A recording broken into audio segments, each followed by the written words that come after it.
Yes. Yes. Awesome. Thank you. All right, it's 7 o'clock. If we'll stand and say the flag salute, we'll bring this meeting to order. I pledge allegiance to the flag of the United States of America and to the republic for which it stands, one nation, under God, indivisible, with liberty and justice for all. Oh. What's that mean? It's highlighted like that. See, now we're talking. Say hi. Sarah, did anybody get a hold of you for public comments tonight? Thank you. I didn't have any either. So under new business, we'll go to the minutes of the November 27th meeting for additions or corrections and approval. Is everybody happy? There is one correction that I would suggest. And that is, find it. On the third page, where it says after the petition to vacate, way at the end, public comments and listing the people who did public comments. I would say that needs to be moved up to right before the motion, or excuse me, the call on the question that Galen did. Okay, yeah, mine is a little different. Mine printed a The little. last page I have for public comments. I said I'd like to see this paragraph ahead of Galen's calling the question. Right. Which was on page 3 of my copy. Yeah. Ahead of Gala's question, call the question. That way we know for sure what the comments were made in behalf of. Now, is that what you had, Ed? Yeah, that is what I had. Gala or Herman, do you have any comments?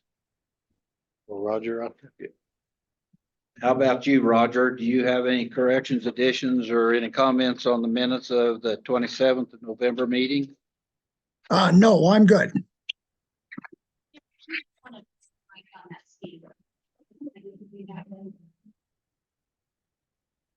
I just remembered we did that at our last meeting. Thank you.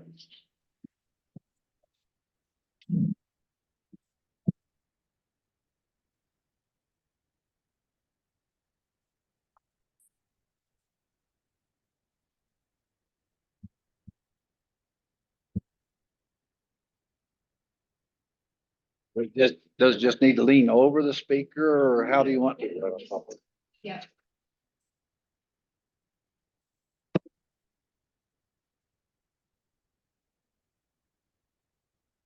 All right. Say something, Roger. Something. Fantastic. Crowd was able to hear you. Thank you. Okay, thank you very much. If there are no more additions or corrections to these minutes, I'd entertain a motion to accept them as altered. This is Gayla. I make that motion to accept the minutes as altered. Ed P, I'll second that motion. Any more discussion? Not all those in favor say aye. Aye. Opposed, same sign. Aye, Roger, I didn't hear. On the yes, aye. yes. Thank you. 5-0.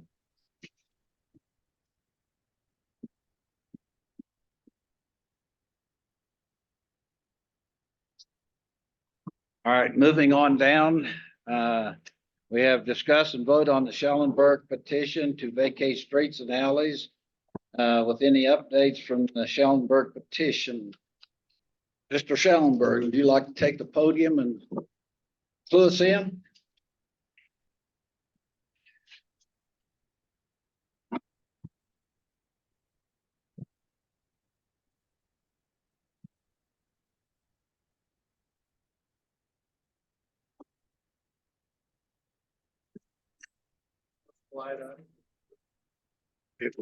Doesn't do anything with it.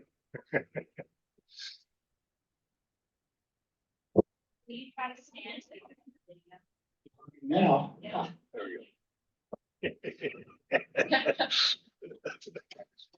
Schellenberg, Pitkin. So, after last week or last month and, going through the process, it became very evident that, the town has a different opinion on what makes sense. So I'm no longer interested in vacating. I'm going to make a formal request that River Street be opened so I can access my property from River Street. So you're withdrawing the petition and making a request. I'm asking the town to open River Street. If I need to pay for that, I'll pay for it. But the street needs to be opened so I can access my property.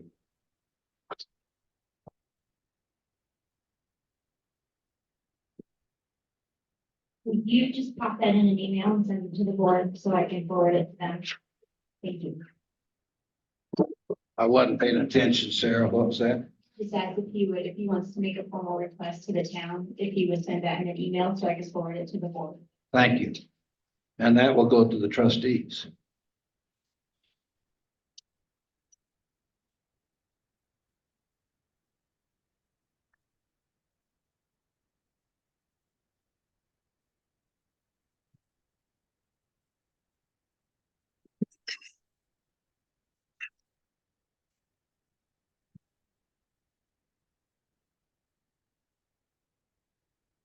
Okay, that makes that item of no concern tonight then.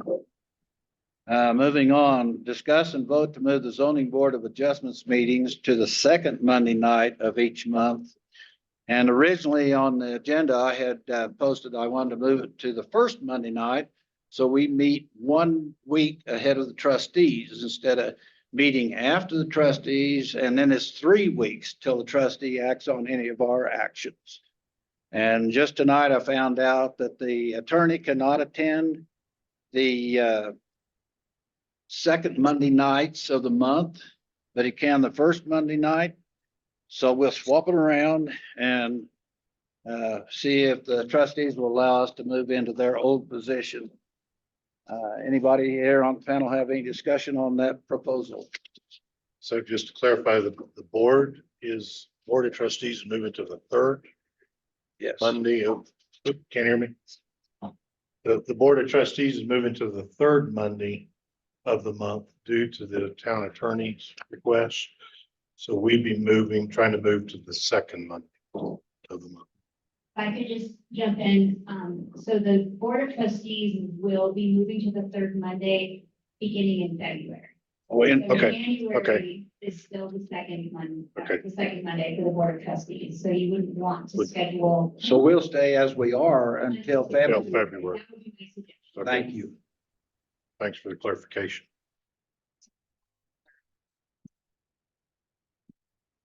So with that, I would make a motion that the zoning board of adjustments move to the second Monday of the month, starting in February 2024. That sounds weird. This is Kayla, second that motion.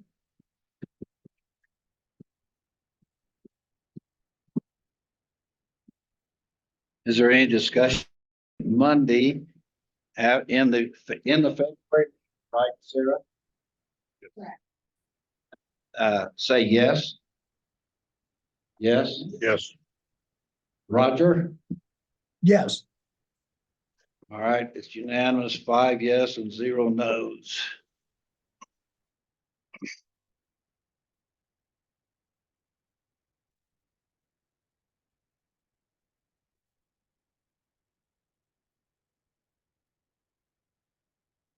Moving on down.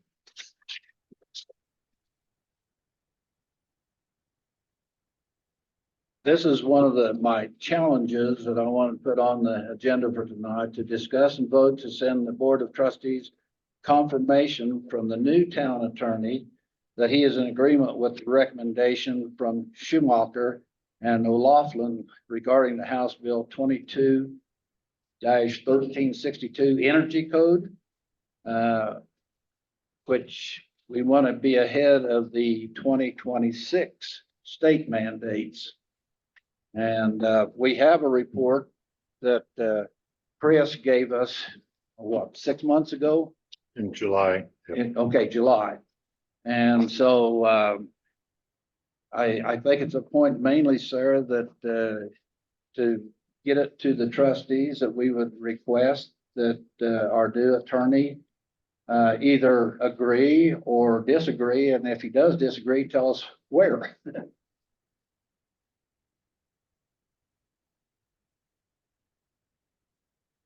And you want that in the form of a motion or just discussion? But you want to discuss it?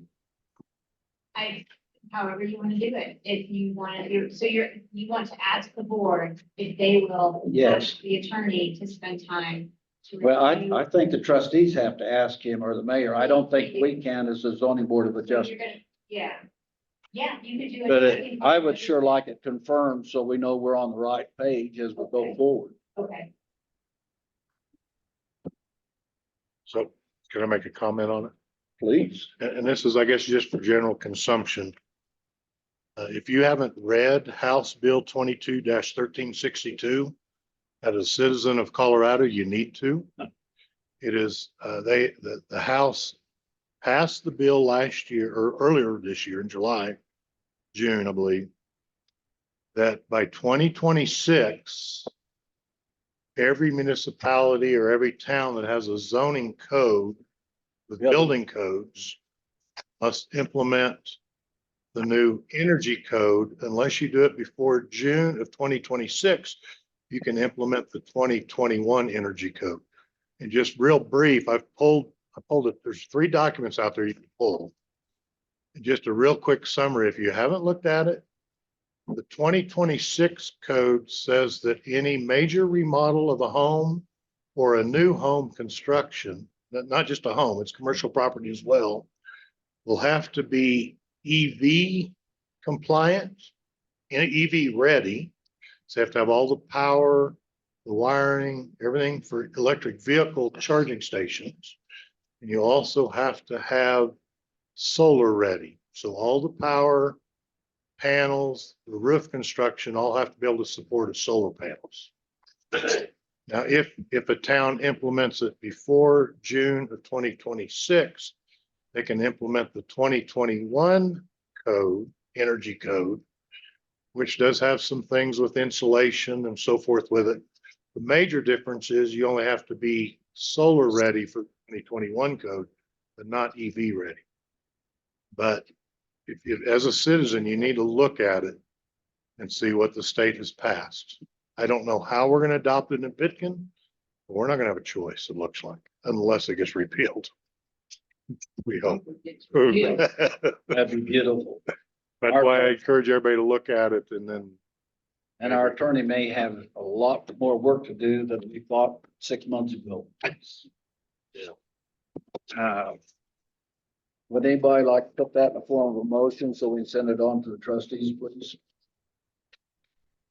I'll move that we forward the request to the Board of Trustees that they forward the Schumacher O'Laughlin letter to our new town attorney to see if he agrees or disagrees with the recommendation from Schumacher O'Laughlin.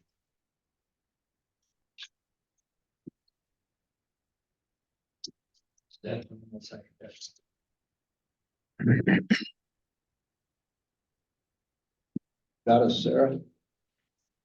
All right, it's been moved and second. Is there any more discussion on this before we vote? Not all those in favor say yes. Yes. Yes, Yes. Roger? yes. 5 yeses and nos are 0. Going on down on our agenda. These are points that we want to discuss and vote on zoning code proposal revisions for the recommendation to the Board of Trustees. And this has been an ongoing process for a couple months now.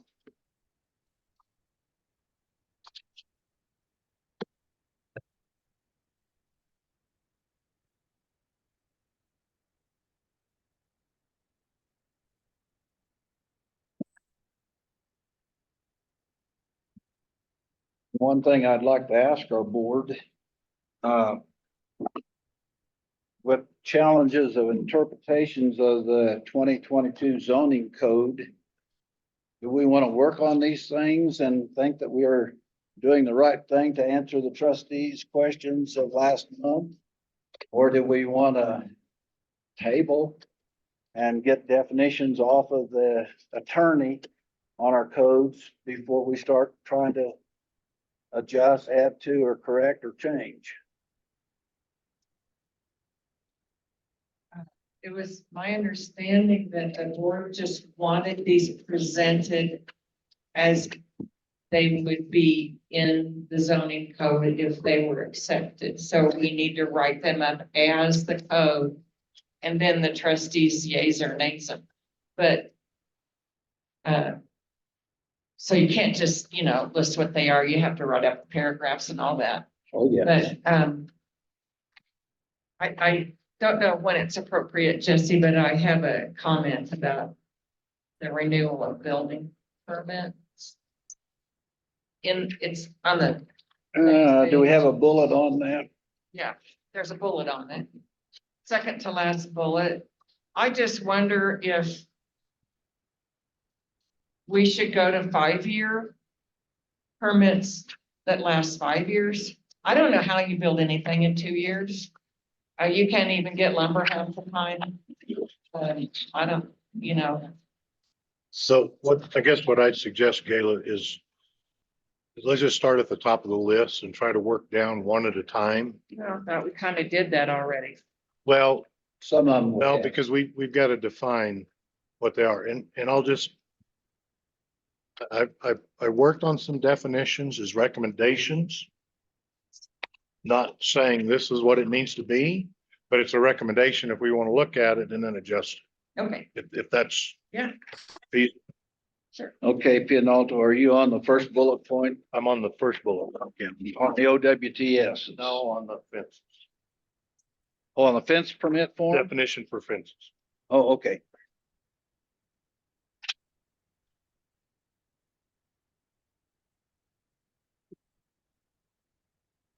You go. Oh. Yeah. Okay, so in our previous, You have another one for blue? the blue only, so I was running out of ink. All right. Okay, so the first one that's definition for fences. And we had decided this, I believe, at one of the previous meetings, but we didn't spell it out completely. So I went back and looked at the minutes. And this was the definition I came up with that's taken out of the definitions of the zoning code with the things we had agreed to put in it. And I think we can go back and change it if we need to. But the definition of a fence is a vertical structure of minimal thickness made of wood, cable, chain link, concrete, rocks, plastic, vinyl, or other composite material which is designed to restrict or prevent movement across a boundary. Now, that is for parameters of property and stuff, not addressing the OWTS, correct? Just the fence. That's just the Yeah. definition of a fence in the zoning code definition. I can give you a page below. Yeah, it'll be section 3.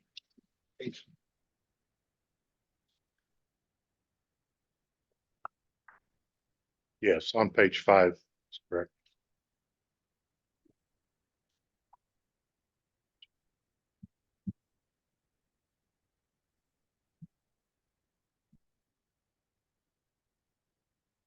So basically what you're recommending is just to add what it's made of, the wood, cable, etc., Look- and composite material. Yeah, looking back on the minutes of previous meeting, that's what those were the items we said to add to the fence definition.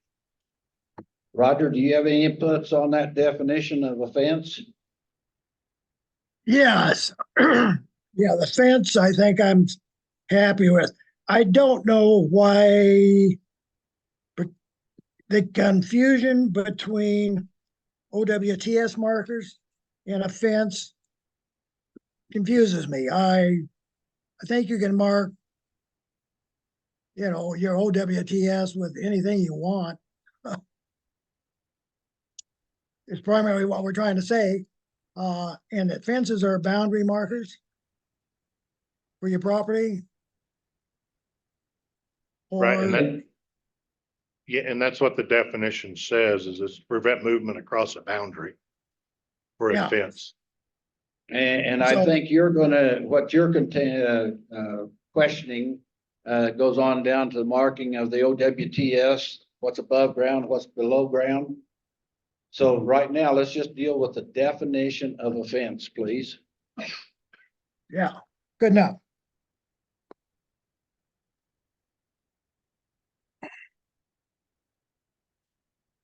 Galen, you got any input on Ed's suggestion? Herman? As I remember that.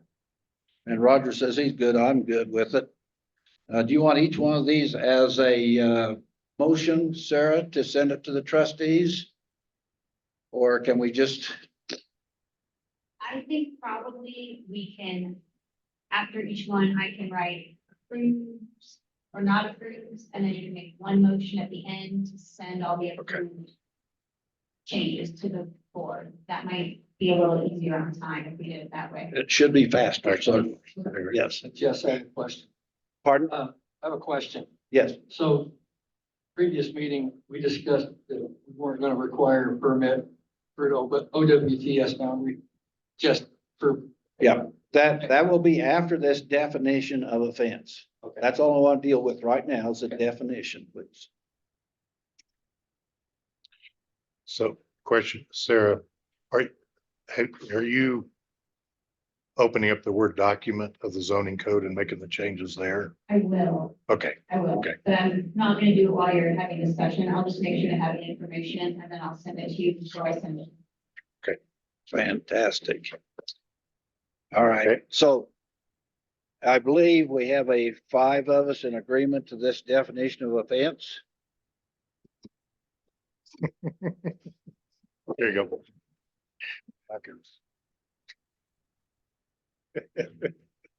Throw those batteries away. I thought farmers were the only ones that had problems with equipment when they need to function.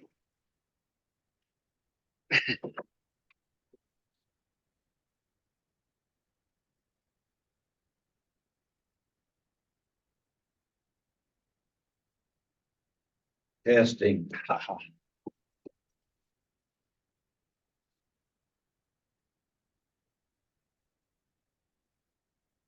All right. Go back to what I thought here on the definition of offense. I believe all 5 of us are in agreement.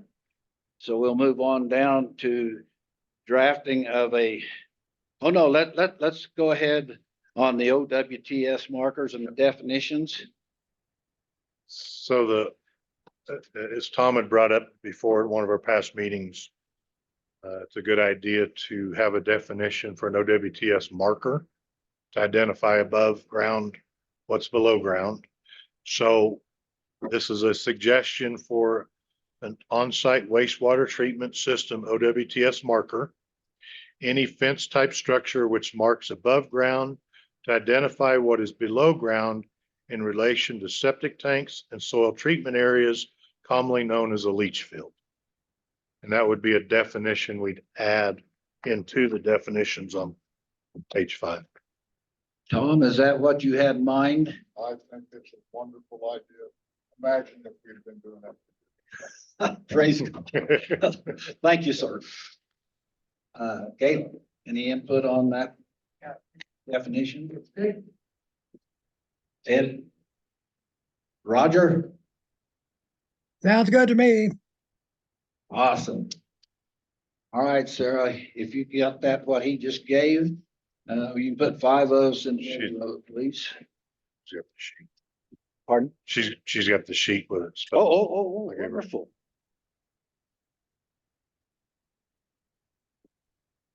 Now then, moving on down. Let's update that fee schedule. Oh, I overlooked that.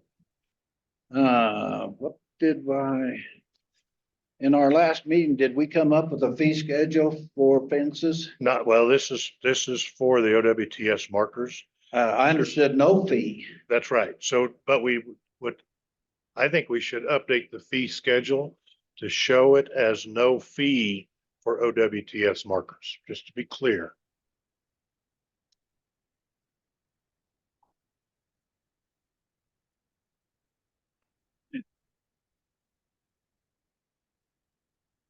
That's my suggestion. Well, it doesn't hurt to clarify. Amen. Simplify things as much as I was just visiting with Mr. Klinsky this morning and user friendly and me in the cloud and everything is just obscure. So as simple and plain straightforward as we can make it, I'm definitely in favor of. You got that in on his comment there, Sarah, please? Thank you. Roger, are you happy with putting it in the fee schedule? There is no fee for a fence to mark a leach field? Yes, Awesome. So there's 5 of us on that, and also then Sarah.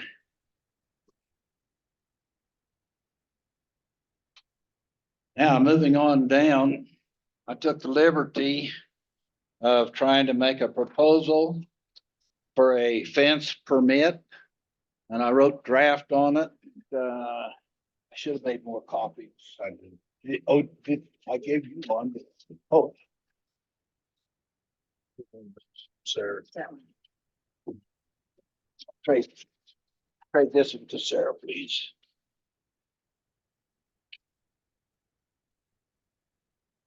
Now, I cheated a bit. I'll pass it on. I took a well permit form and adapted it over to a fence permit. And if all of you have it, is it self-explanatory? Is there anything that I missed that I need to add to in the requirements in the blanks that I have provided for you? Yes, sir, Tom. So I told Gail I wasn't gonna say anything. Can you go to the microphone so Roger can hear you, please? Yeah, this is Tom, and I resolved not to say anything tonight, just to come and enjoy listening. I would recommend site plan on the back. You recommend what on the back? Site plan. Oh, yes. And the reason I say that, and this is to back up to your fence, because clarification is always good. And so you came through all of the things that constitute a fence, and then gave the definition of a reason for a fence as to preclude passage across property. And I no particular issue with that, other than to say that I have had given several permits where people only wanted to fence a portion of their yard, and only a portion of that fence was actually on the line, and the rest of it came off of the line and to the house so that they could take care of their pets. And so I just thought I'd throw that out there. Fantastic. Immediately, I think of Phil Deutsch and his last request. Yes. At what point on this draft of the fence permit would you like to see that to go to the back? So I'm gonna throw this out there and see if everybody thinks this is a good idea.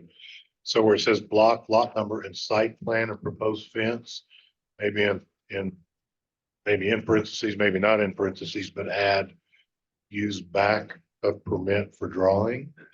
Yeah, just Something not like on back. Put your footage on it. It can be rough. Right. Yeah. It would really be a benefit. Yeah. That's some idea. The way I have it listed is block, lot number, and site plan of proposed fence. please use the back of this form to give us a rough draft. Site plan, yeah. Site plan drawing.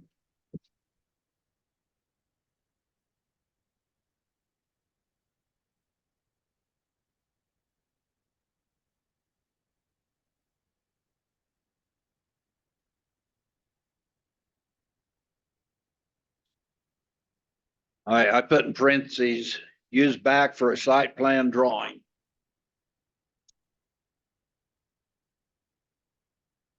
Got it, Sarah? Roger, you have any more comments on the proposed fence permit? Oh, I don't know. Did you get a copy of my proposal, Roger? No, I didn't. Well, Well, I'll what- run. Wants to hold it up to the camera? You can see it. Yeah. We're gonna use this technology one way or another. Back up maybe 2 inches. There you go. Are you Well, looking at it now? Yeah, I see the permit. I can't read it well enough, but I got an idea of the format. And it looks Okay. very similar. Some of my questions about fence permits is exactly who is going to do the fence permit? And is this going to require survey work done on the properties or property line agreements with adjoining property owners? Or, I mean, how depthy are we gonna get with the fence permit? Yes, Roger, what promoted this to me is, the requirement that fences, meet setbacks, especially on lanes. And that requirement calls for a, visit from the building inspector. And so anytime the building inspector is called out, there needs to be a fee, and it needs to identify with our fee schedule that the town has and in a permit form so that, it's all spelled out. That's what motivated, this permit form for a fence is the visit that's required by the building inspector. Were you asking, Roger, if we're requiring a survey first? Is that what you asked? Can you repeat that? Roger, I was wondering if you were asking if we required a survey. I thought I heard you mention that. Well, yeah, if boundary line fences are placed in the proper positions. Is it gonna require survey work? Is it gonna require lot line agreements with the adjoining property owners? Et cetera, et cetera. And I don't know if the building permit people, building inspector, whatever it is, want to handle a fence permit just like you would a house building permit. That's an awful lot of work just to put up a fence. Well, there is 0 setback on adjacent property for a fence. There's a 0 setback on your main street. Like my state street is a 0 setback for my property pins. But the lane, which used to be called alleys, has a 5-foot setback from the property pin. I wouldn't want to put a fence in myself without a survey. I wouldn't want to own property that wasn't surveyed. I guess I thought that, a survey went with ownership. How do you want to address it, Roger? Are you wanting us to require a legal survey before a fence is put in? Well, the problem with requiring a survey for fences is there are an awful lot of fences that were put in years and years ago. Modern surveying has proved some of these fences are 3 to 4 feet off. Property line agreements between property owners have okayed these fences, you know, to be where they are and to be replaced where they are. But they're not on legal property boundaries. Now, it just gets complicated. And I don't know if you want to just open that can of worms to build a fence. It's going to cause issues between neighbors where the fence is, your fence fell down, so now you got to move it 4 feet over onto your own property or something like that. So, yeah, I think the poor building inspector is going to open a can of worms. That's going to, who knows what. Yeah. So Roger, the can of worms is already open, because if we go to section 12, space requirements, under E, it has a fence setback already in the zoning code that says the setback for new and replacement fences is 0 feet, except for the lot boundary adjacent to an alley where a 5-foot setback is required. All fences require a building permit, and a minimum permit fee must be paid. And I think all Jesse was trying to do, instead of trying to conform a building permit to a fence permit, you're just suggesting a fence permit form be adopted, not change the actual code. Yes, and my input there, Roger, when the building inspector gets there, and if he feels there is a problem between adjacent property owners or something, then he can come to us and request that the person petitioning for a fence permit get a legal survey. But I would say a fence that's there, I don't even want to open that can of worms. Leave it alone, fix it. That's my interpretation. I will say that Roger's absolutely right on the surveys of old versus surveys now, because we ran into that when we had our 3rd Street property survey. The neighbors, at least a foot, their fence is at least a foot on what's supposed to be us, but that's gonna be the entire town is gonna be off. Especially Main Street. Yeah, so you can't really go by a modern survey. You just have to have the neighbors agree, I think. Yeah, I think it's something that can be negotiated and come to a common understanding. Maybe I'm optimistic, but if it gets any worse than that, why, I guess we'll let somebody with more credentials than I have make the decision. Well, if you issue a permit for a fence, are you even going to be concerned about where it goes? If you are concerned about it, you got to require a survey. Even the 5-foot setback on alleys, you call them lanes, whatever, they're alleys, they're 15-foot wide. They have not increased beyond 15 feet. The 5-foot setback on alleys requires a survey to know where it is as well. You're going to require a survey in order to issue a fence permit. Otherwise, you're just saying, I want $15 or $25 or whatever to show up on your property and say, yeah, that looks fine. I mean, I'm not sure what you want the building inspector to do for the $25 fee or whatever it is for showing up and doing an inspection on a fence. Well, that's part of the building inspector's responsibilities, is to verify, especially on lanes, where the traffic pattern is versus the actual pins. And you can be deceived if you just go down our alleys and look at traffic patterns, and then you say, oh my gosh, here's a pin right out in the middle of the 2 lanes. So that's the reason there needs to be an inspection, make sure that the fence is not in one of those lanes of traffic. So my question, I guess, today, in the current code, where we say that a fence requires a building permit, what does the building inspector require? Do you look for a survey today, the way the code's written? Or you just look for the pins at the best of your ability? And I don't mean to put you on the spot, but I mean, I don't think we're looking to change the code. Okay, this is Tom again. We've not been overrun with the flood of offenses.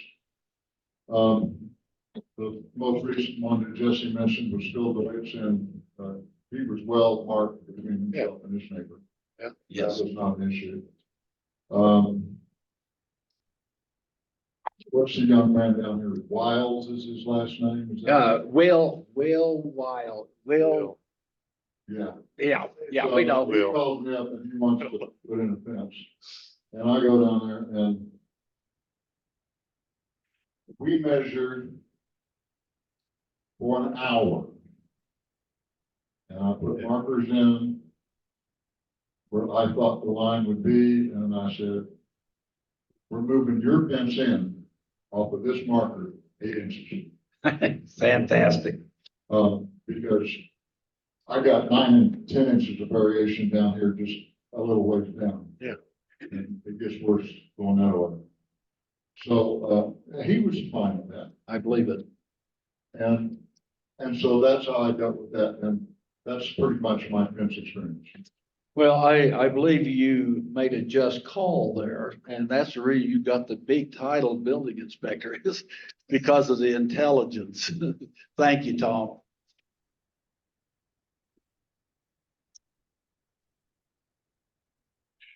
So I guess I'm just gonna go back to the original intent for the fence is not to change the current zoning code, but just to clarify the permit. Instead of using a building permit, use a fence permit that has a little more information that pertains just to the fence. That's my recommendation. And that was my idea because I've seen where a well permit was marked through and it had fence permit. I've seen a building permit form marked through and had fence permit. So I wanted to get to a fence permit so we are on the same page. Let's clarification. Any other comments on it other than adding the use the back for a site plan? Drawing of the site plan. Can you go along with that, Roger? Yeah, Thank you. Gayla? Yes. Herman? Yes. Pinalto? I'm good. Just good, yes. 5 yeses.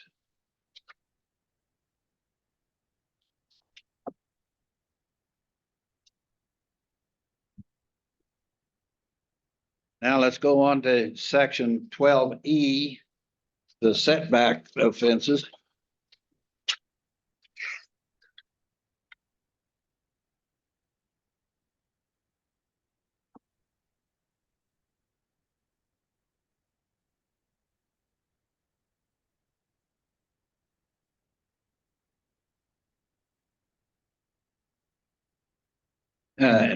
Mostly what I have there is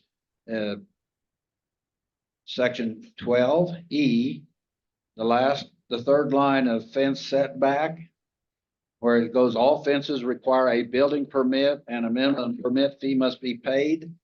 I would like to see that building permit, the building word changed to fence.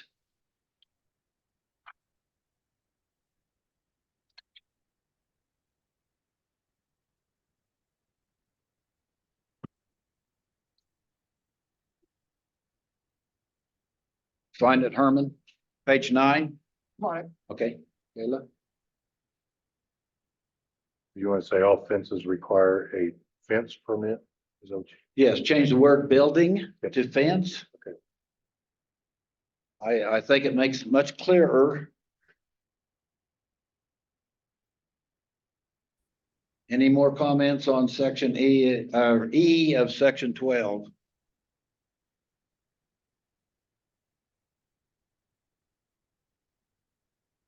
All right, all those in favor of going with just changing the word building to fence? Yes? Yes. Yes. Roger? yes. Thank you.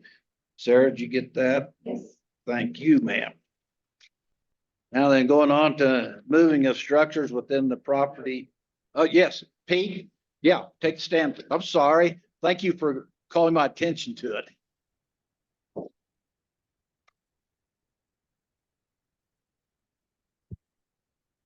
Speaking of, I live at the corner of 8th and River. And I'm contemplating putting in a 20-foot high fence around my whole property. And that would be a 20-foot fence, 10 feet from the property. My concern would be, what is the impact of that on the aesthetics of the community? Secondly, how might that affect snow removal? And more importantly, without traffic circulation and traffic safety, particularly down on Main Street, which is primarily commercial zone, with no setback. A large high fence could be put on the property lines, particularly at the intersections, that could present a problem.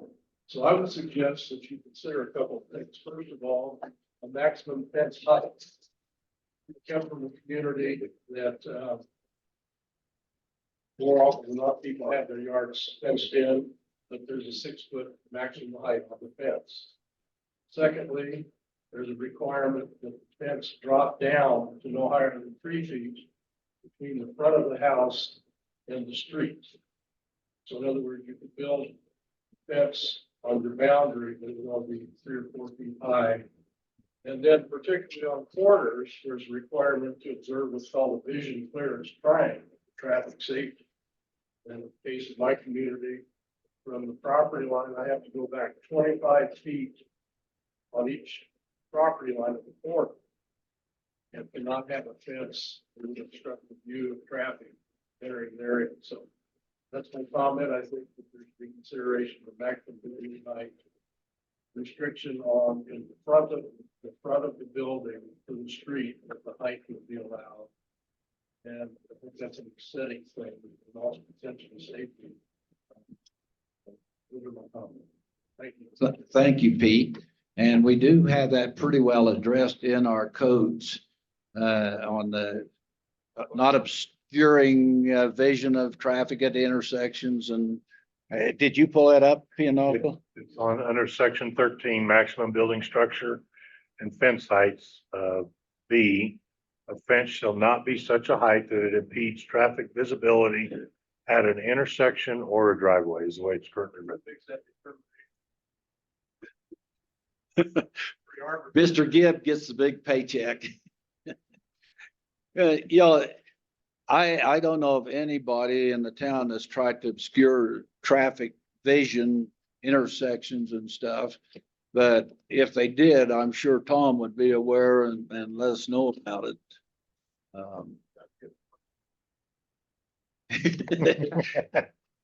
You're the man that needs to speak, Tom. You got the experience under your belt. All that stuff's supposed to be on the permit form. Yes, sir. Yep. Yeah.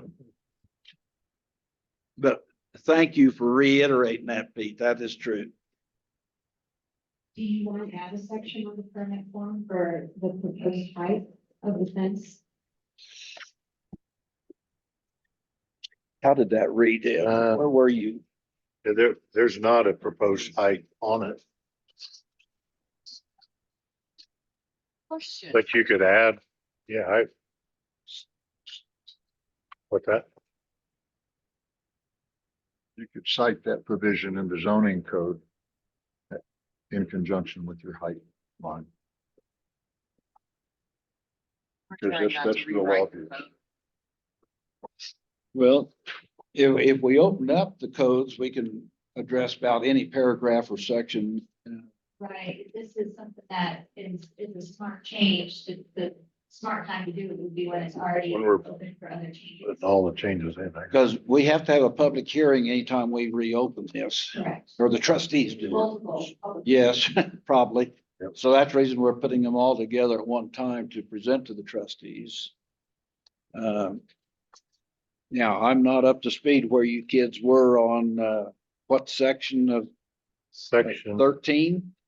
13, 13B, Yes. it says a fence shall not be such a height that it impedes traffic visibility at an intersection or a driveway. What more do you want on that, Tom, please? You want a specific height?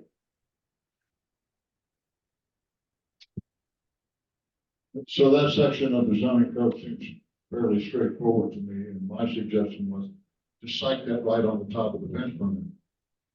Oh, on this form that I was proposing? So that when they're filling this thing out, there it is. Now, do you think that we need to address Mr. Olson's comments about 2 or 3 feet on the street side of the property. The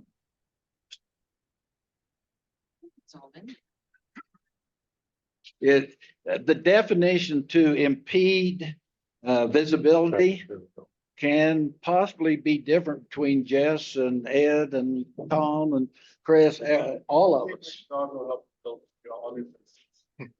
Yes, Chris, please. This Chris, I think you look at the old zoning code that addresses that, it says no higher than 4 foot within 10 foot in front of the property. In the 2012 code. That was in the 12, but I don't believe it's in the 22. You're saying if the reference to the old code, that height restriction, then there was no limit on height as far as how high it could be, except across the front of the property, it said 4 foot within 10 foot of the front. So maybe we ought to go back and pick up the 2012 definition there under this section 13. Thank you, Chris. Yeah, Ramon.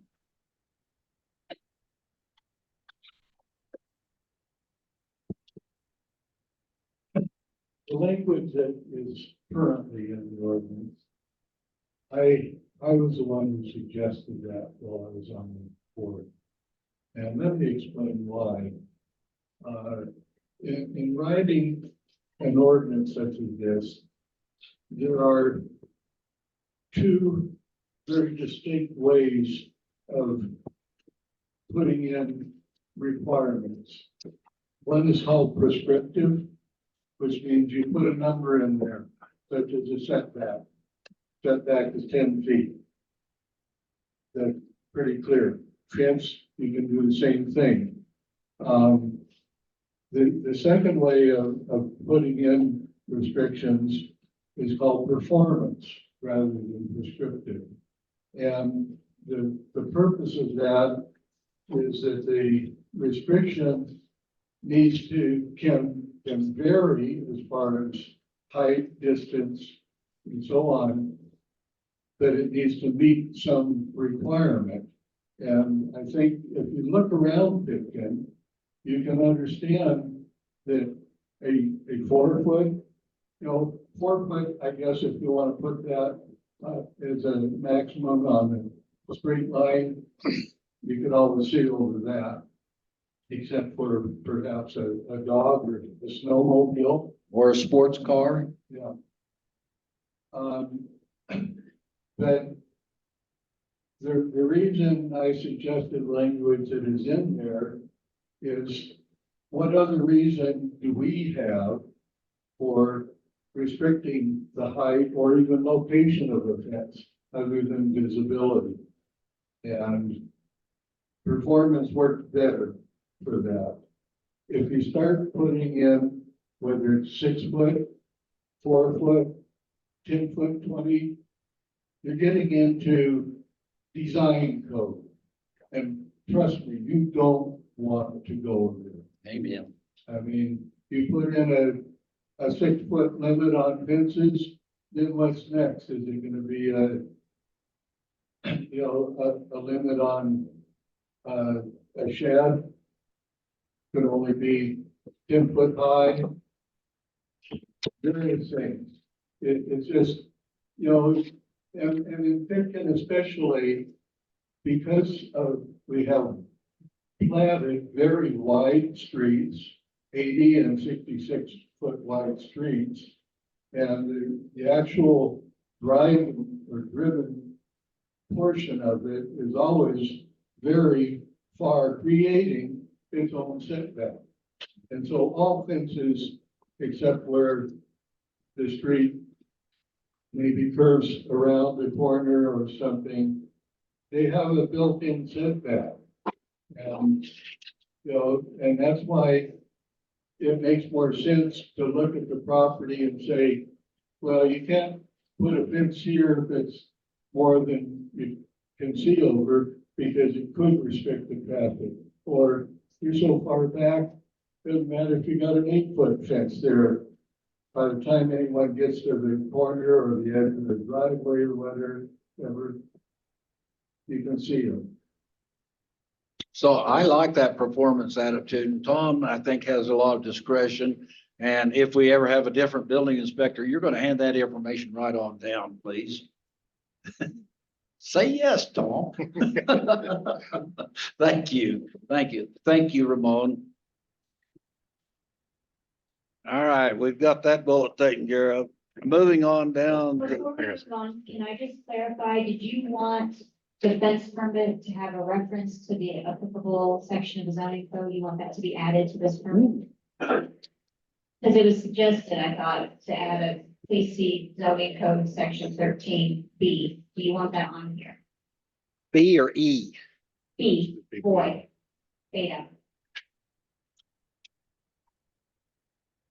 Well, now, if we put B, we probably also ought to put E, which mentions the 5-foot setback on lanes.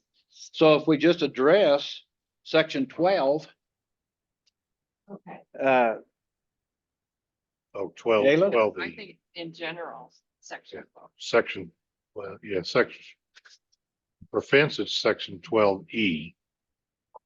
Okay. but for the fence setback, The height is 13B. The height Yes. is 13B. But it depends if we're gonna specify a height or not.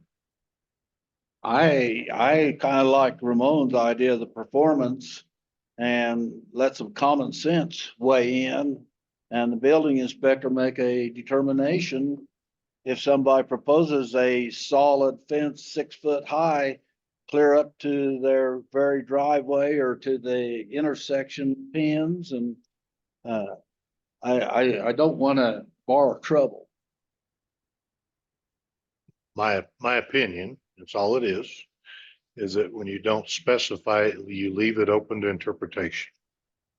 Somewhat true. Let me So, talk to that real quick.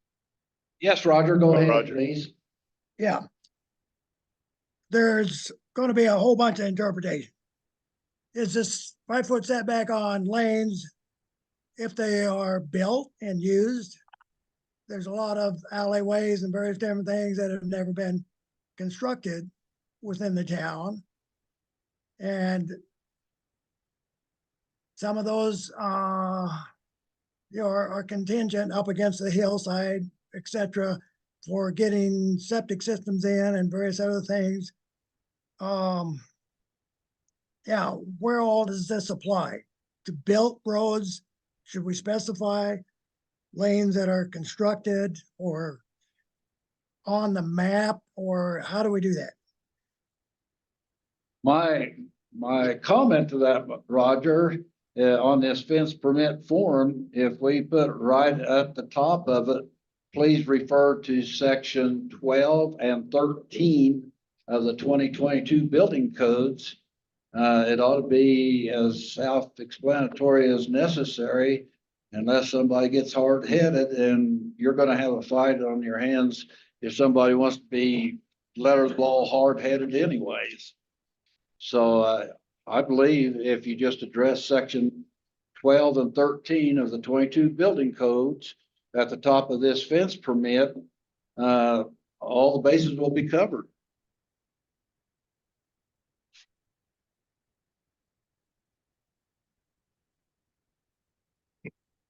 Any comments from the board? So we're not gonna change anything in the code. Just refer on the fence permit, if we adopt it, section 12 and section 13. Yes. Okay. And I think that's what Sarah has. That's what I have. I just wanted to clarify that that. Fantastic. I want to beat a dead horse.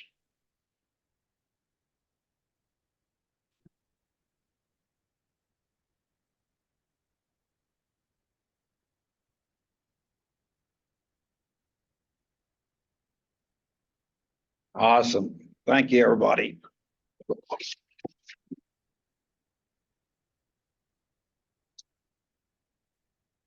Now, have I outrun what you were working on, Pinalto? Because I'm ready to move Go to- on to the no. structures. Go to, go to structures. All right. I was trying to Next write. bullet point, the moving of structures within the property and the owner's boundaries and an update on the fee. And what brought this to comment is our zoning codes and our fee schedules did not match.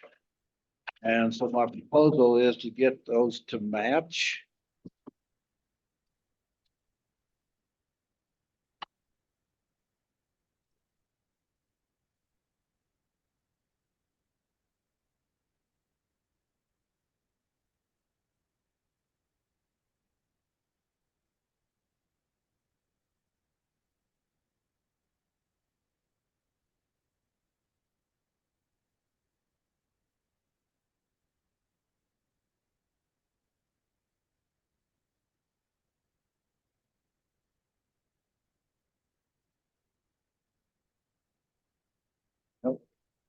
I know I haven't done.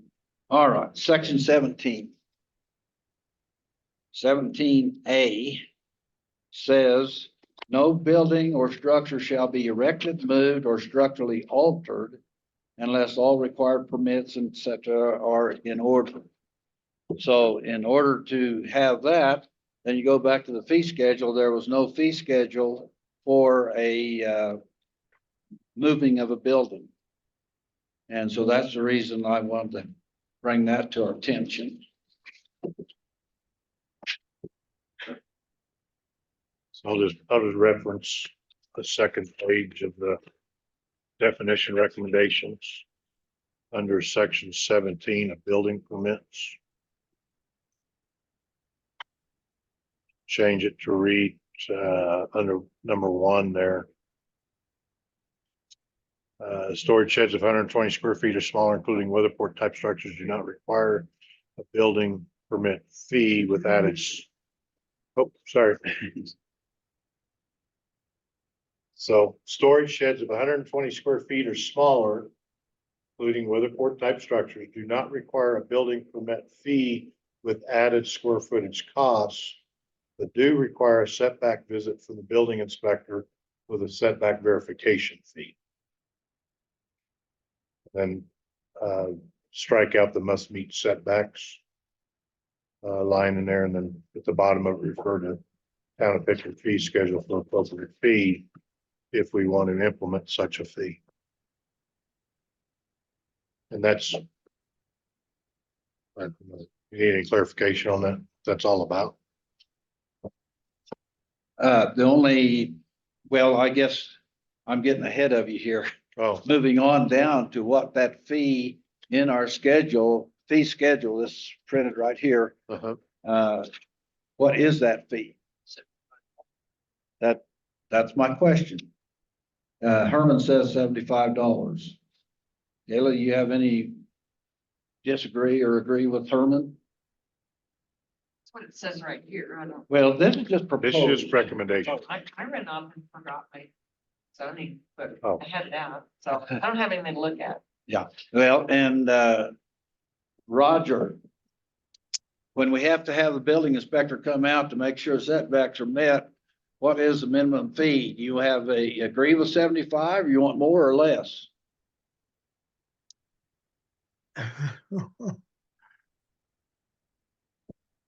Well, I'm not sure that is an on-site decision a lot of times. A lot of it's just paperwork. But yeah, if you don't have enough paperwork to clarify where the building is being placed, you know, survey, map, et cetera, to show all that on-site has to be done.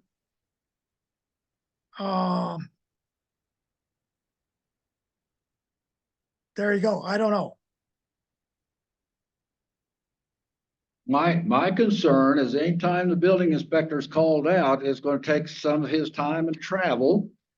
And if you look at the fee schedule, the minimum of any visit is for a deck or for a structural change, and that's $50. And then it goes to 75, then 100, and then 200. And so 75, by the time you spend 1 hour and you pay the city part of that, and the building inspector gets part of that, and you buy your gas and wear and tear, is probably the reason I came up with $75. I would not want to entertain less than 50. That's Jess.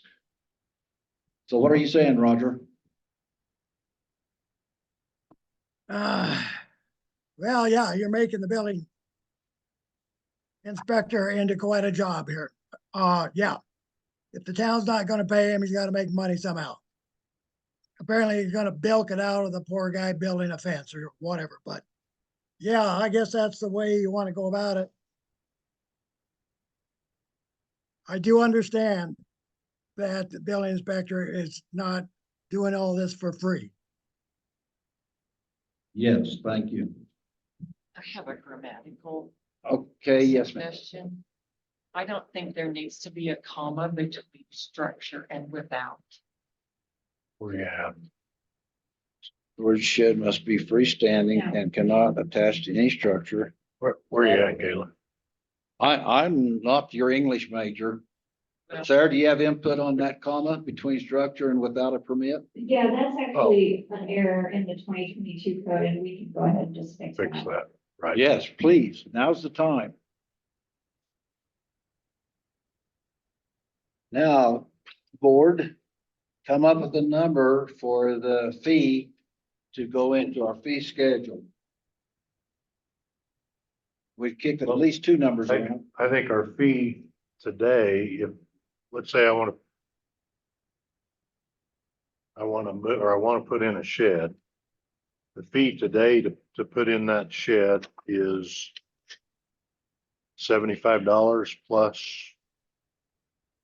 I'm not seeing it.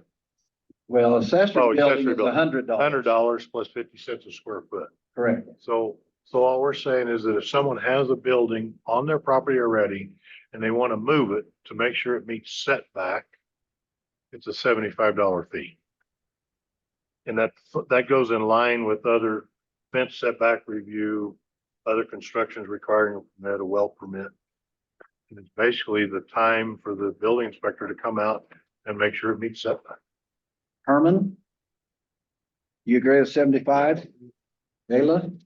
Yes, makes sense. Jess does, and Roger pretty much said that he'd go along with us, so, Sarah, let's have that at the $75, please. Okay. And then moving on down, Is Sarah clear on the verbiage then under section 1? So I actually was just gonna ask about that. Okay.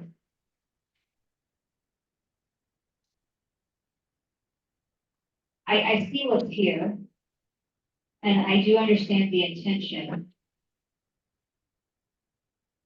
I'm not sure if this is the clearest way to express what the town is trying to express.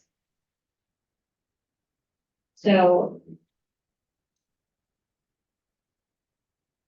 it may.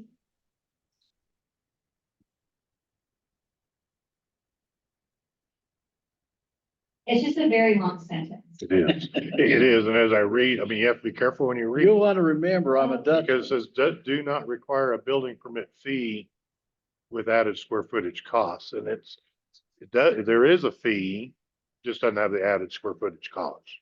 And it can be a bit confusing the way it's written. Right. So if anybody has a recommendation, that's, I mean, it's understandable. I'm just, is it as clear as we could. possibly Grammatically get. true.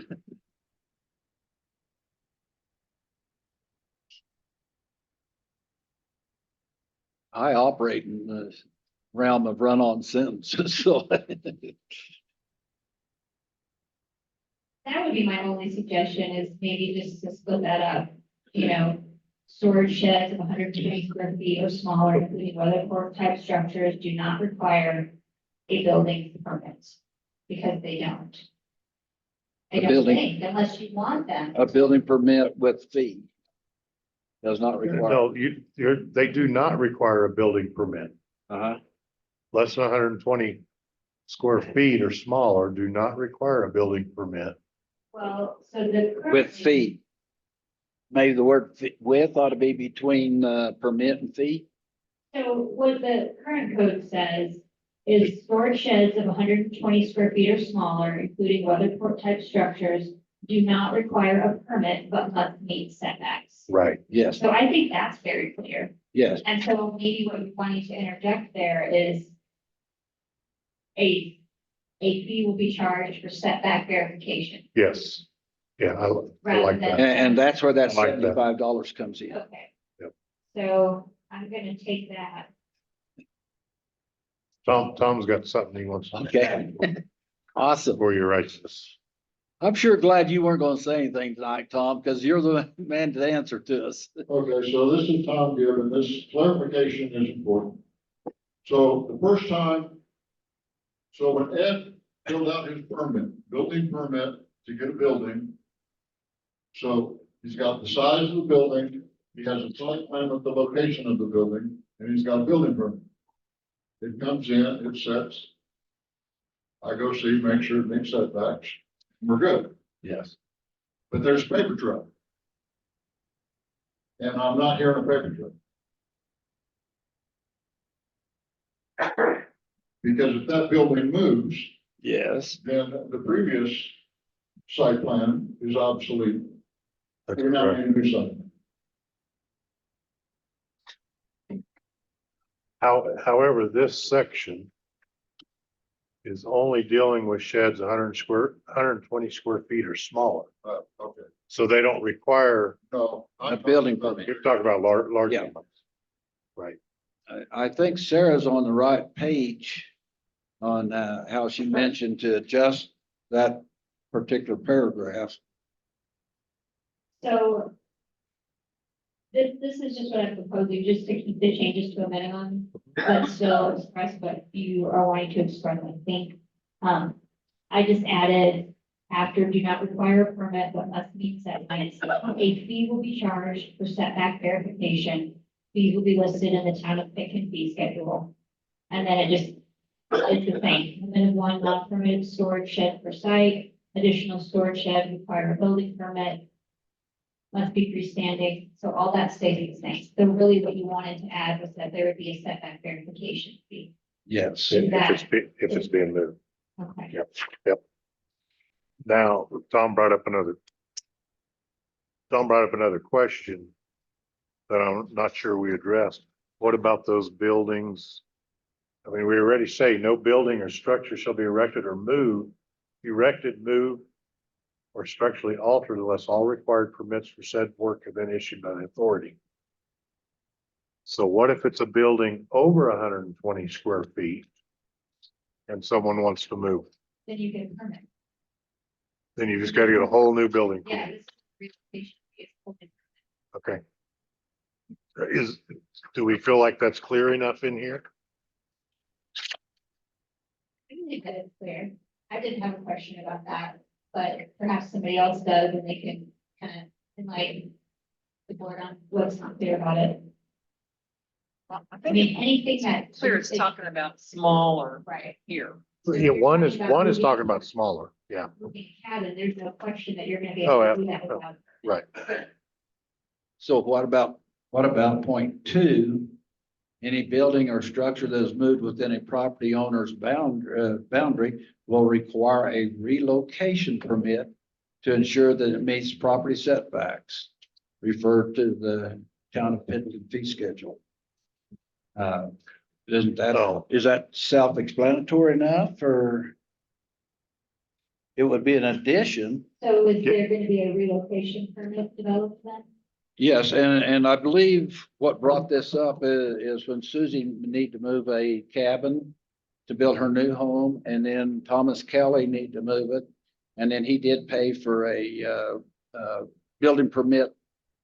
And we got on location and he paid the fees. Right. So now my intention for number two is to point that if I want to move my garage and have it face the alley rather than State Street, turn it around 180-degree turn, then I need to get a visit from the building inspector to make sure that I meet the setbacks again. So would it clarify, and I kind of missed that point, Jesse, down here under the number 2, because that's an addition to the zoning code, Yes. okay? So, and maybe in rereading that again, it addresses what Tom was saying, let's say it's larger than 120 square feet. You say something along the line of any building or structure that's moved within a property owner's boundary will require a new building permit. That's not what it says. I know, That's but what it says relocation permit to ensure that it meets new setbacks. Rather than recreating a relocation permit for it, we require a new building permit. Is that clear enough? And Well, that's, except that there are some storage sheds that are already not permitted. So if you want to include those, you can't say you need to get a new building permit because it doesn't need a building permit at all. So what, I'm not following. okay, what it sounds like you're saying is that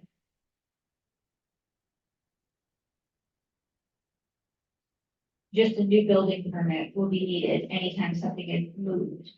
Right. What about buildings that are less than 120 square feet and don't require a building? That's addressed up in number 1.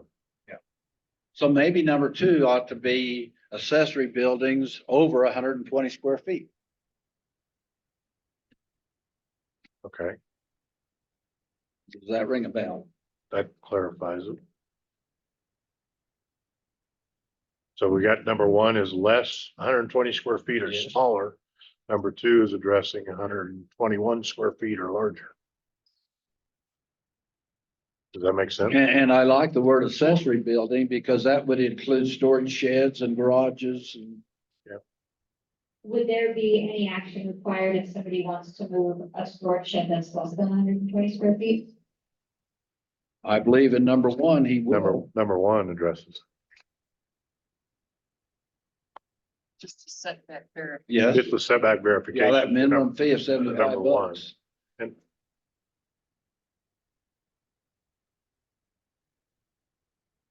So for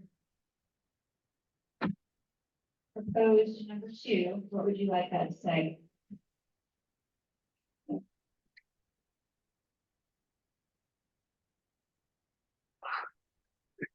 I'll draft it, but we'll probably change it. Or I'll read it. Yeah, So any accessory Accessory? building. I'll Do probably, you want to just say any building or structure? well, that would include a home, where accessory building would not include the home. Do you want to include the home? There's a chance you might want to move it. well, that's gonna require a building permit. Yeah. It's not gonna change it. Well, if we change the word relocation permit to building permit, then that would fit home or accessory building or storage building or anything. So I guess what I would say or add to that, any building or structure larger than 120 square feet that is moved within a property owner's boundary will require a building permit to ensure that it meets property boundary setbacks. Okay. Is that, Well, so this is my only comment on that, is that when you guys had this original discussion, the goal was not to make somebody pay a full building permit more than one time. And so this sounds Right. like if you want to scoot your 125 square foot shed 5 feet, you have to get a new building permit. But no square footage. Well, it doesn't say that. That's, so if you're saying it's gonna be a building permit, Maybe then it that's- has to follow the fees for the building permit. If it's gonna be a setback verification, then maybe I would use. then just call it setback verification. Because if that's all that you wanna do is make sure if they're scooching it and it's still gonna meet setbacks, then that's what I would suggest calling it, especially if there's gonna be a fee. Pardon me, a fee for a setback verification. Require a. Right. That way the person's not That paying ma- their that- building permit fee twice. That makes sense. A setback fee. Setback verification. Setback verification. And then I could just put setback verification fee will be listed in the town of Pitkin fee Uh-huh. schedule. Right.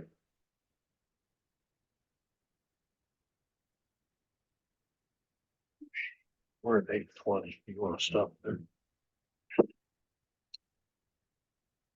45 minutes. Yeah, we're over 45 minutes. So. We'll do it.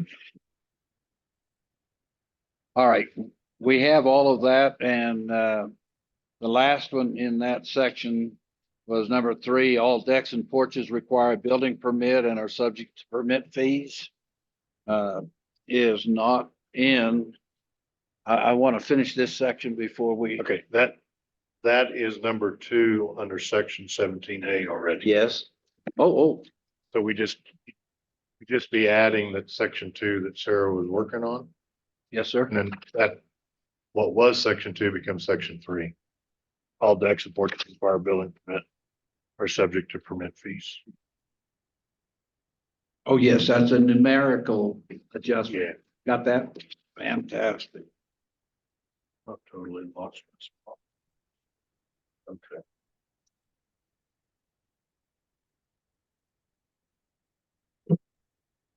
Then we're done. Roger, are you happy with what we've just been discussing and sort of agreeing on as to the verbiage? Well, I think it's complicated. I think probably you're gonna have to set up a setback fee schedule for fences, porches, houses, buildings, sheds, weather ports, whatever you want a setback fee for, or that's required so that the layperson can say, yeah, I'm moving in, a carport. I need a setback fee.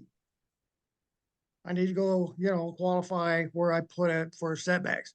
It's not a building permit. You're not building anything. You're just setting something on your property. Shed, most of this is all temporary.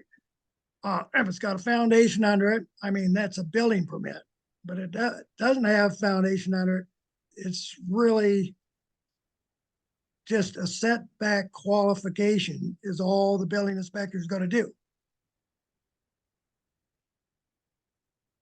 I believe you're exactly right. If the building requires a foundation, there will be a building permit issued for that footer and foundation. I think mainly what I was interested in here are these portable sheds that are becoming popular in the town of Pitkin that come in and have their runners under them and they sit directly on the ground without a foundation. But they still need to meet the setbacks. Yes, all that needs to be specified. What requires a setback fee? Set your setback fee, $75 or whatever it is. But this is not a building permit fee. Footage and all that kind of stuff. Unless you want it to be. But as there's no building being constructed on site, I have seen no purpose for a building permit to be issued for that purpose. I believe that's the reason we changed that to a setback verification fee, right, Roger? Sounds good to me. Okay, thank you. Appreciate that. Isn't that what we have covered, Sarah? Yeah. Thank So you. what I have is just the verbiage that I read from the zoning code. And then a suggested fee of $75, the same fee for all setback verification. Right. Yes, So ma'am. on the fee schedule too, we'll change that to read Yeah. as a setback verification.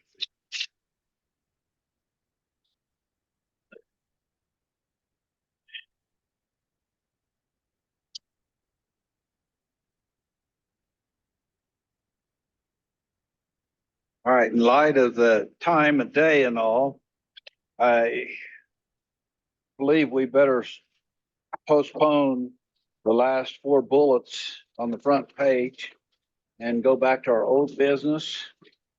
For the public and the board, I'm trying to keep this meeting within 2 hours. And sometimes we're just going to have to push something down the road another day or 2 or a month. So let's go on over to old business, please.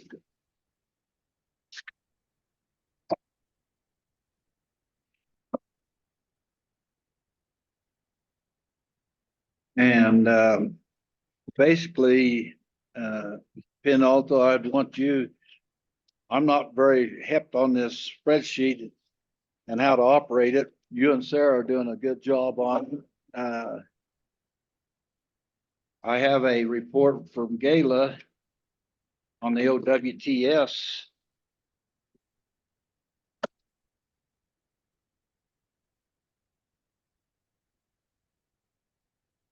Did you give this to Sarah that you gave to me?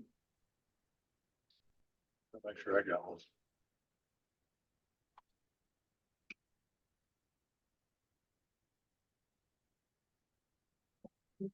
I think you're the only one that asked. Well, it's for the agenda last month, the 27th of November. Gave to me, and we didn't get to that till we Right. shut off the meeting. So I think What's the main purpose of, the main thing is just so that it gets on your sheet there now. Do you have another one of them? well, when did we decide that the OWTS permits go on a spreadsheet? Because 2-3 Yeah. meetings ago. we. And yeah, all we're looking for, Gayla, on it is if.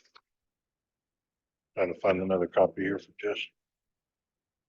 Sure. Oh, well, If we've got a building permit and an OWTS is. Board of Trustees meeting, and you had a real good report on it. But I don't know on the OWTS permits, there is a permit number, is there not? Oh, there's not. Sarah, at your end, did you put a number on? Think I do? Yeah, I don't have a number. And- I get shown the OWTS engineered plans and I okey dokey or no, go back to the drawing board. But there And is, then when I okey dokey them, they just go on and I don't assign a number or have a number. okay, because I thought I looked, I don't have it in front of me. I, OWTS permit, top right, yeah, there has is a a permit number. number. Right, So if, and I think the clerk assigns that to them when it's been all accepted. Everything's kosher and it's okay. okay, so That's all you're looking. So that's for? all I'm looking for to put on this spreadsheet, is if an OWTS is required for that building permit, that they've got the permit number. So, I mean, it's that simple. Cause I'm trying to add the electrical permits from the state, the plumbing permits as well. And obviously not every building permit requires that. But it gives, when I look at the spreadsheet, as an example for 2023, it gives a real easy visual for Tom and for everyone to say, wow, we had a number of permits in that when last time of this was updated, or when updated it, there was only 4 permits that were still open.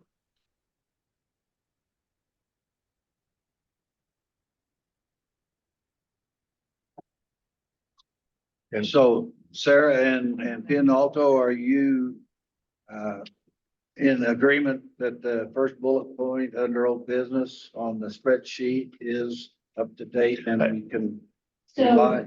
Ed has taken over the spreadsheet, so he's the one who will know if this is updated. Okay, I'll go to Ed then. So let me say this, when I've taken over the spreadsheet, we were originally keeping it on a Google Docs so that we were hoping that it would email, anytime there's an update made, it would email all the zoning board members. That didn't work out. So I'm keeping a spreadsheet.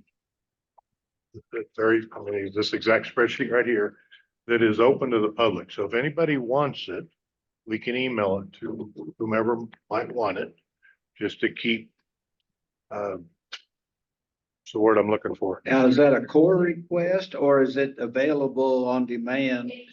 That should be a core request for the general public. But as I update it, what I will attempt to do is just email it to Sarah and she can forward it out to the zoning board members. Instead of putting it out on Google Docs, it wasn't updating us anyway. Like we hoped it would. So now as far as, is it up to date? This was up to date as of November 27th. What I don't know is if, and Tom would need to answer this, I think, if any of these have been completed that are marked yellow, or if there's been any new permits issued. So Just since the Second. 27th of November? correct. That's when this was last updated.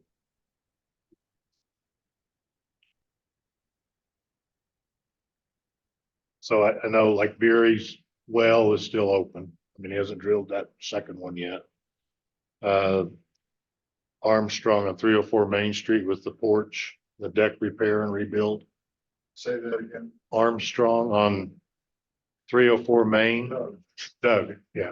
Is that one done? It looks done from the street. I haven't walked up to check. Make sure he's got, We won't mark it as completed then. don't fall down on the next snowfall. Well, I know it started out, the rafters were quite a ways apart, Yeah. Well, just driving down the street. yes, sir. But did they put one or two in between them? So that was my fault. The engineer drew them that way. But that portion of that roof deck was not on the engineering plans that I got. Just Oh, just the floor joists? the floor joist. I thought we're doing the same thing up here. And that wasn't the case, so I had to get at him and he stuck more in there and I think he's gonna be. Fantastic. Fantastic. All So, right. so should I leave it as? in But I will progress? go look. Okay, I'll leave it as in But then- progress. So leave it open. If you're asking questions, Herman? yeah, Ed and Caleb, did you get over and look at Susie's garage layout? No, it was snow on it. I went over. Oh, so you can write Susie a message down there. She's got a garage going. Okay.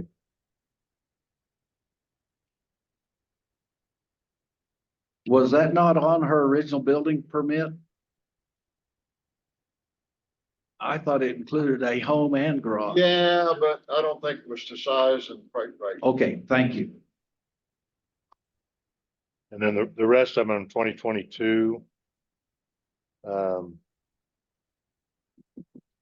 think Coles is still up in the air on their solar panel, but I don't.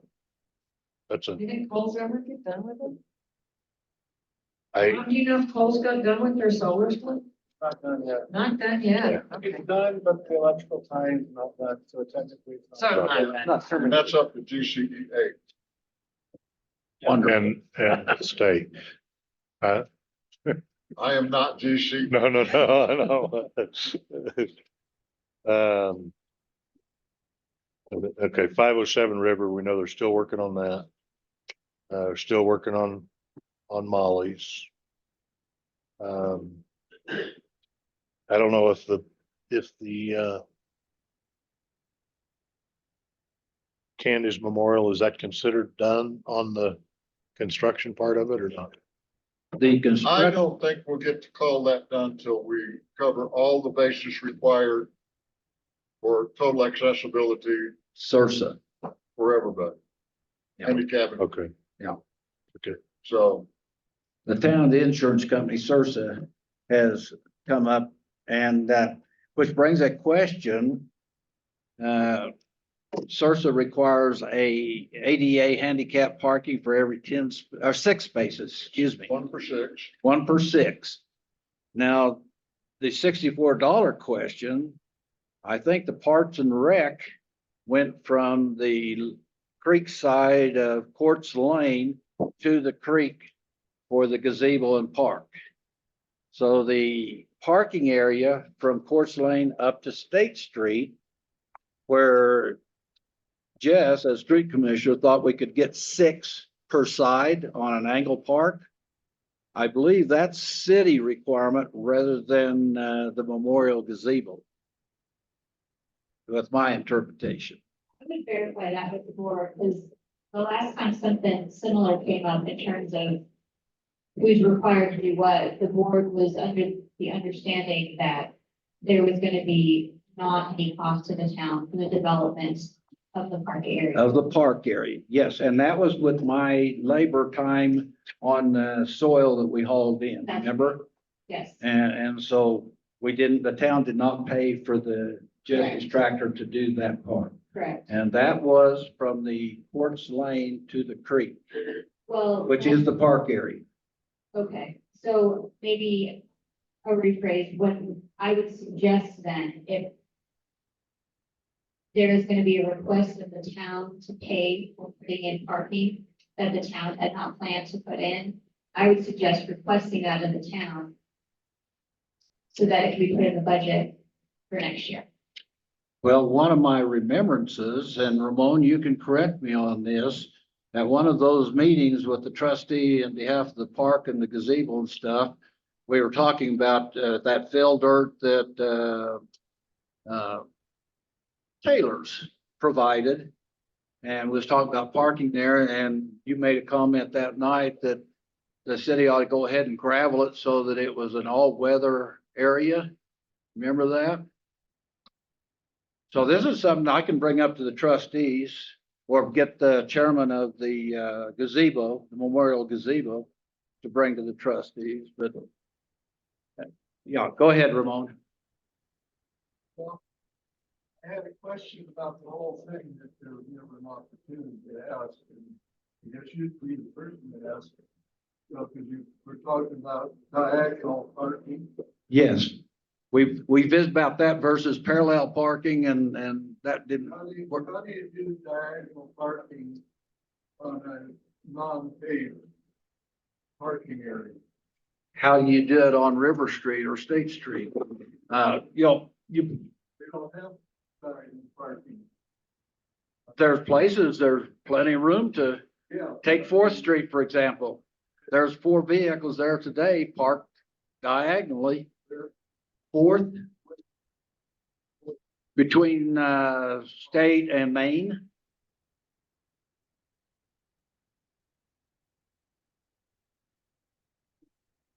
Maybe this is an item that I need to get the gazebo committee together with the trustees to get some verification or clarification. Is that suitable, Sarah? Well, yeah, I mean, we can chat about it after the meeting. It's not really, but since it came up, yeah, I would suggest that if there's plans for spending money, Yeah. the board should probably do that. The actual building permit that we got for the gazebo did not say anything about parking in the street from Quartz Lane to State Street. It just mentioned the gazebo and where it's placed and the size and all of that. All right, moving on. Okay, well, just a couple that are left open. The next one that's left open is Chad Barnell's garage and porch. Is it open? Porch is not done? You know, it We'll takes just- 5 years to get. We'll just leave it open. Well, that's something that Roger has been sharing with me for some time, that we may have to, when we get the opportunity, address the term of a building permit. Especially since COVID, it has really slowed down, and with the more restrictions we're getting, the permitting is getting tougher. So it's something we do need to look at before we finish off Oh, yes, this. we're finish off the zoning code. Yes, And the county has 5-year permits. do they? Just Yeah. an example. Yeah. So Okay, anyways, thank you, Roger, for bringing that up and confirming that with us. then I'm gonna jump to the second page. Really, the only one, I guess it's in question. Benbo's, I'm gonna mark that as completed because we really don't know what that is. Which one? Benbow, and that was a 2021 building permit. We just know it was paid for, is that correct? But we don't really, Now, where is that? don't know. They're on River Street behind me, but I don't know if they even still own it back there. Oh, they're on the other side of the creek Yeah, below Fifth Street. Oh, yes, that, Tom, remember you and I walked in on that in the snow. They were gonna convert a small cabin to a garage or something. Oh, We tromped over there Yeah. twice. Yeah. I didn't realize that was bimbo. Did they ever do anything? To my knowledge, they never. Sarah says they paid for it, but that was it. That's the only reason I know that there was even a permit. Yeah. It never got to you or I. On the ground again for us to go look. We might postpone it till spring. Anyway, that's So bimbo. do you want me to leave that open then, or shown as in progress? When was it issued? 2021, Did we send in one of those notices 21, On, no, update no, because there's too much in the air as to what it was? what it was. Well, what do you think, Tom? Do you think we need to reach out to them and see if they've just, No, I think I should walk over there and look at it. they, to my knowledge, they've done nothing, right, Sarah? I haven't seen any activity. I have no idea. I bet they applied and then Just dropped it. Happened. Well, like you said, maybe COVID hit and they just didn't want to come back. for a while. Right. but Well, and do they still own the property? I don't know. I can too. Yeah, Okay. we can look and see.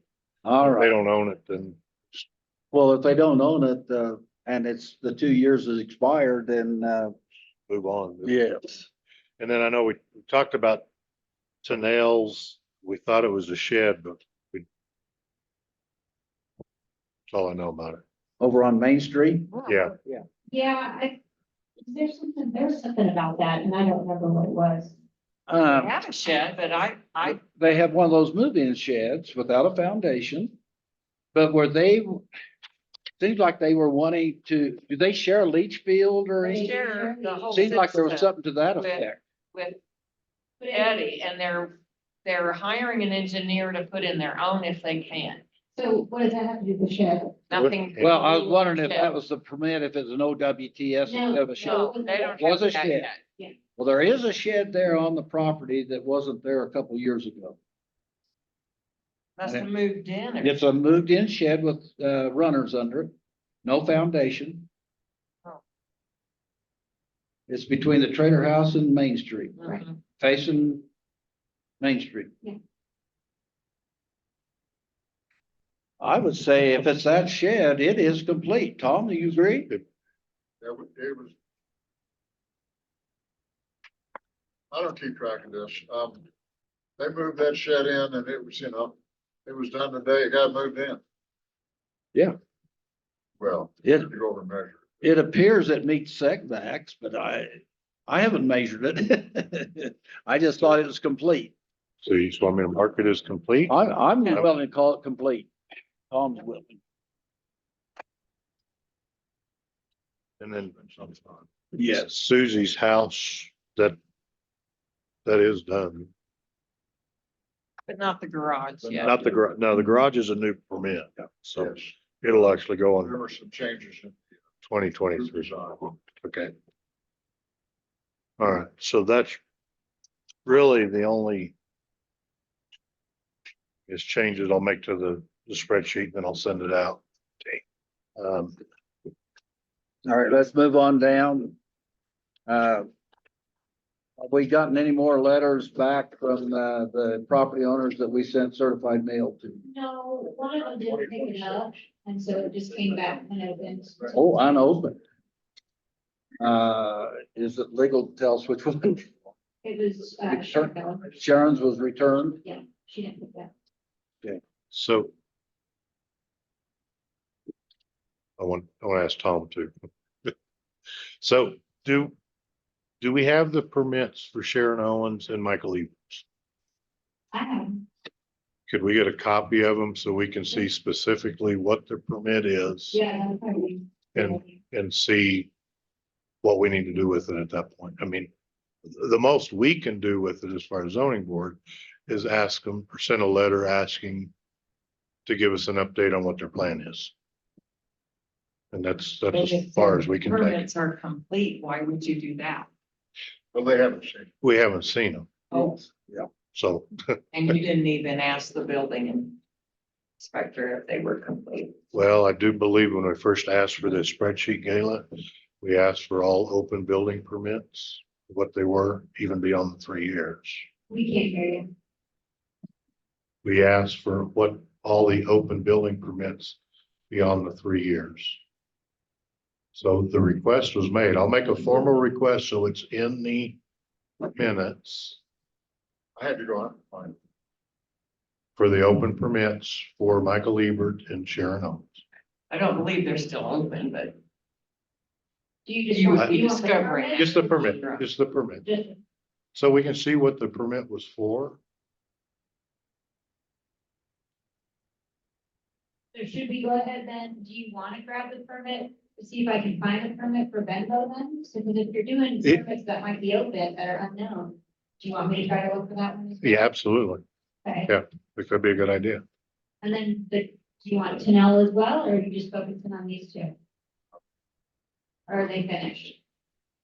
It's just a shed. Okay, If Right. if Tenales is just a shed and we're sure of that, then I'm okay with that. Tom and I both know it's sitting there and has been for a year and a half or 2 years. So I didn't realize that's what the open one was about. I believe there's no electricity or plumbing or anything to it. Okay, I don't know. Nothing visible, is there? Yeah. And I think you already looked, or you had looked for Dan Hoffelder's and you could never find a permit on that correct. storage container in our, I did call Dan. okay, I put a bug on him. He needs to pay a permit. okay, And okay, We'll see if that works out. fantastic. yeah. Thank you. Well, we had several others in town that didn't have permits and we asked them And they got them. and they got them. Yeah. So, All right, let's move on Okay. down and this last bullet under old business is about the right of ways and impacting snow plowing. And probably it's more of a I don't believe that the zoning board needs to make any decisions on the right of ways for snow plowing, except the trustees ask us to go around and look over and find the boulders that were in the right of ways. mhm. And was you and I or Herman? You and I went. Yeah, Look. and Alto and I went around and found them and listed them. And the only one that was really a concern to snow plowing this winter was at Sharpton's, and he had them moved within 2-3 days. So a very prompt response. Pardon? that's very nice. Yes. And with the Gunnison excavating, Jim, can't think of his last name. He verified that all the places where the other rocks were that we mentioned were not in the plow zones. So next summer, maybe this is a job of the street commissioner through the snow plowing and the trustees to address those rocks to get the setbacks on the lanes that have to be plowed. Do you feel like, Sarah, that answers your questions for the trustees of snow plowing on the boulders? The last bullet point there on the. Right. I would think so. I think the main issue is just concerns about things that are in the plow. So if there aren't anything, Oh, things in the plow routes, then probably I would imagine that could wait anything else. yes, and maybe I ought to just put that in a report to the trustees the next time from the zoning board or from the street commissioner. I think either or would be fine. Well, the trustees asked the zoning board to canvass the town, Okay, so maybe I ought to put it in and the zoning board report. perfect. Yes. All right, I'll do that.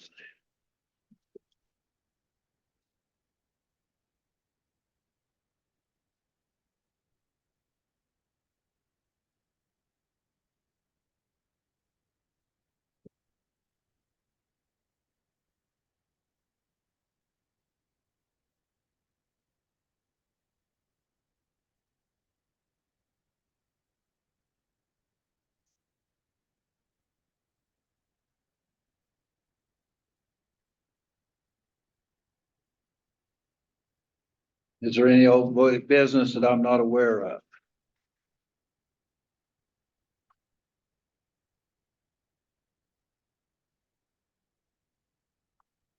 Roger, do you have any more input before we ask for an adjournment?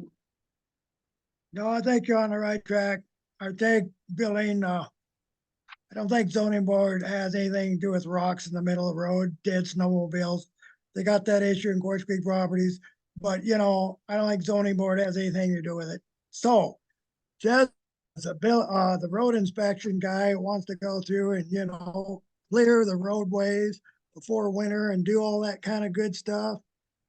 I would send the town a bill for it and go for it. Amen. All right, Roger, I'm sure glad you could join us on Zoom. Would you like to make the motion for adjournment at 10 minutes till 9? I sure would. Yes, let's make a motion to adjourn. Thank you. Do I hear a second? Yes, Herman, I'll second that. All right, it's been moved and seconded. All those in favor say aye. Aye. Aye. Roger, do I hear an aye? Yes, all right. Thank you. I figured you'd vote for your motion. All right. Good night, Roger. Good night.